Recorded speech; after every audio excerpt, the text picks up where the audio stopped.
पूरा देश बेच डाले हैं। अच्छे अच्छे उद्योगपतियों के बिल नहीं वसूले जा रहे हैं। अगर सरकार में सुधार नहीं आया तत्काल तो इनके लिए 2024 बहुत कठिन हो जाएगा। गरीबों के घर आकर पुलिस लेकर उनको प्रताड़ित किया जा रहा है।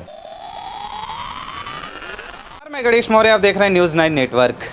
चाय की चुस्कियां ले रहे हैं लोग दुकानों पे और पूछना चाहते हैं कि इस बार 2024 का क्या माहौल है।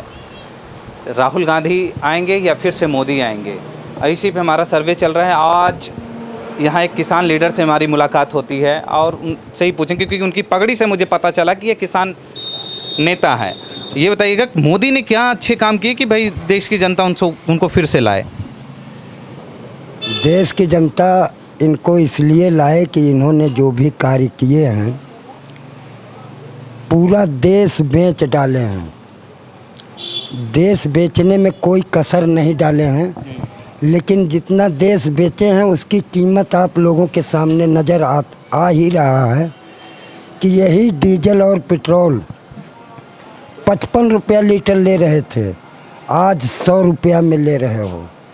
डीजल 45-47 रुपया लीटर था, आज यही डीजल हम 100 रुपया 99, 90, 95 में ले रहे हैं। इसलिए किसान बहुत त्रस्त है। अडानी अंबानी का करोड़ों रुपया, अरबों रुपया, कई करोड़ रुपया उनका माफ़ कर दिया। आज किसानों को 1,50,000, 1.5 लाख में उनके घर वसूली आती है। बिजली अच्छे अच्छे उद्योगपतियों के बिल नहीं वसूले जा रहे हैं। गरीबों के घर आकर पुलिस लेकर उनको प्रताड़ित किया जा रहा है।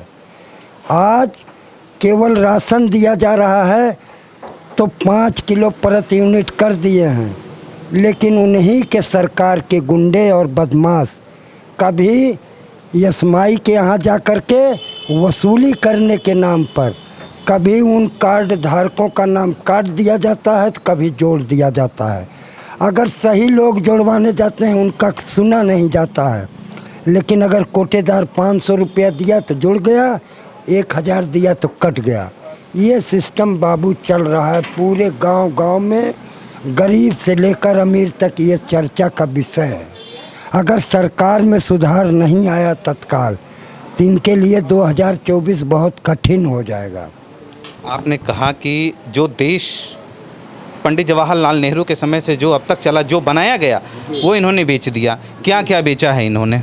इन्होंने एयरलाइंस किसका बनाया है? इन्होंने तो नहीं बनाया है। रेलवे इन्होंने नहीं बनाया है। बिजली विभाग इन्होंने नहीं बनाया है। सब पुराना है बाबू। इन्होंने उसको लूट घसूट को थोड़ा सा अगर विस्तार किया तो बहुत ज़्यादा इनके ही लोग हड़प कर आज उनका जांच नहीं होता है। जो उनके सरकार में उनकी जांच नहीं हो रही है, वो सरकार की सरकारी ज़मीन स्वयं हड़पे हुए हैं, उन पर बुलडोजर नहीं चला रहे हैं। क्या कारण है?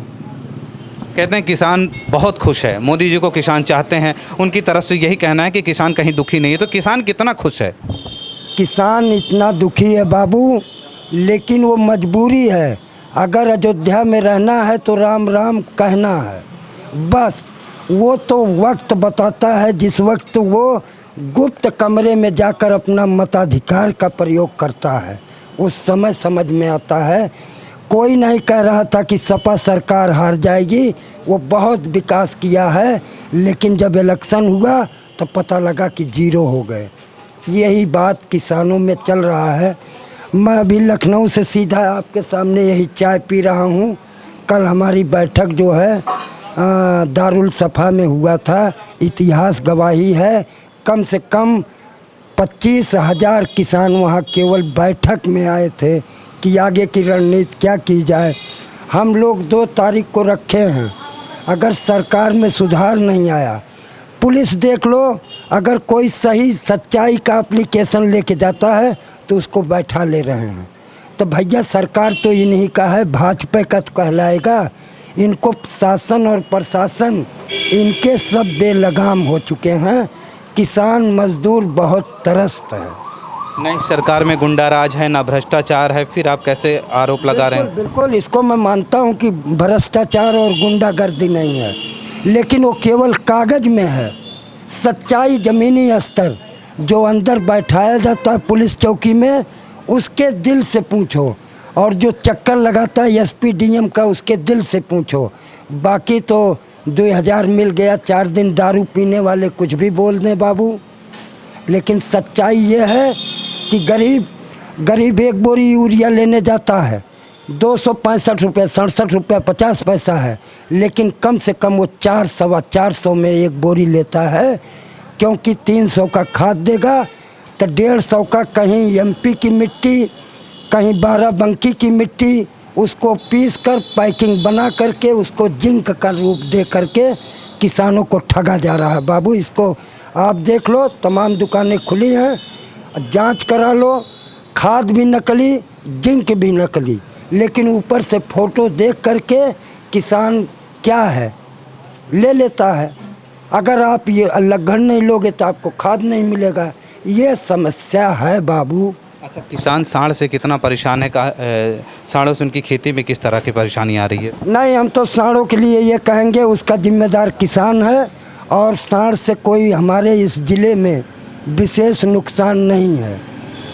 पैदावार कल कितना था, आज पैदावार कितना है, इसका आकलन आप लोग स्वयं कृषि विभाग से ले सकते हैं। अच्छा, इतना कैसे दावा है? आप लोग दावा करते हैं कि इस बार सरकार उखाड़ के फेंक ही देंगे।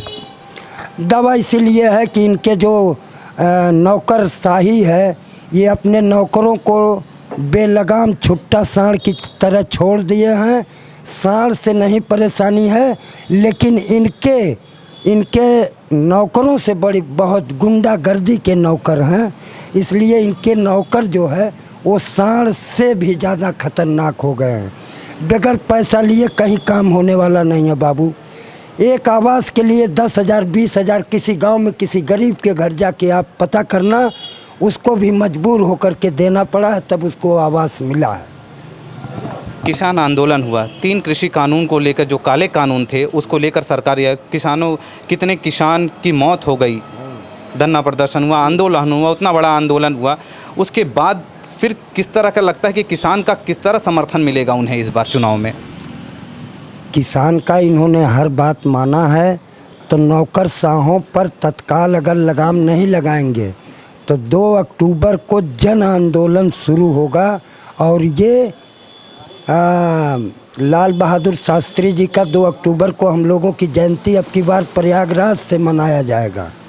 वहाँ कई लाख किसान 2 अक्टूबर को वहाँ उनका जन्मदिन मनाएंगे, और वहीं से रणनीति बनाएंगे कि अब क्या करना चाहिए, क्योंकि 2022 में हम लोगों ने इस सरकार का पूर्ण रूप से तन मन धन से समर्थन किया था और उम्मीद था, लेकिन किसानों के प्रति वो उम्मीद दिख नहीं रहा है। तो लगता है कि फिर आपकी बात मानेंगे, फिर चुनाव जीतने के बाद फिर किसान को जैसे दूध से मक्खी निकाल के फेंकी जाती है उस तरह निकाल के फेंक देंगे? देखिए, हम लोग राजनीतिक किस्म के व्यक्ति हैं, हम लोगों को राजनीति करना आता नहीं है, ना हम लोग राजनीति करते हैं, लेकिन ये जानते हैं कि लड़ाई हमारी उससे होती है। अगर हम उसको सरकार बनाना जानते हैं तो हम उसको तत्काल उखाड़ के फेंकना भी जानते हैं। इसलिए हम लोग किसान सीधे साधे सच्चे लोग हैं, अगर हम लोगों को कहना मान जाएंगे तो फिर हम इन लोगों को जिताएंगे।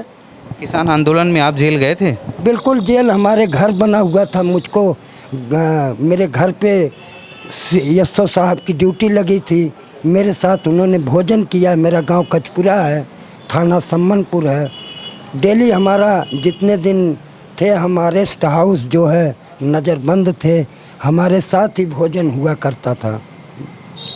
सरकार का हम विरोध करने के लिए रोड पे नहीं उतरे, लेकिन अब जैसा संगठन करेगा, जैसा सरकार करेगा, उसी हिसाब से चलना पड़ेगा। राम मंदिर का मुद्दा कितना उभरेगा इस बार 2024 में?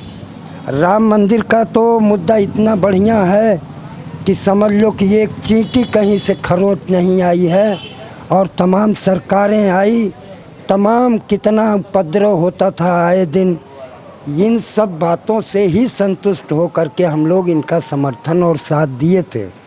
लेकिन छोटे किसान, हम पूर्वांचल में छोटे किसान हैं, और ये थोड़े थोड़े कर्ज ले करके बहुत डूब गए हैं।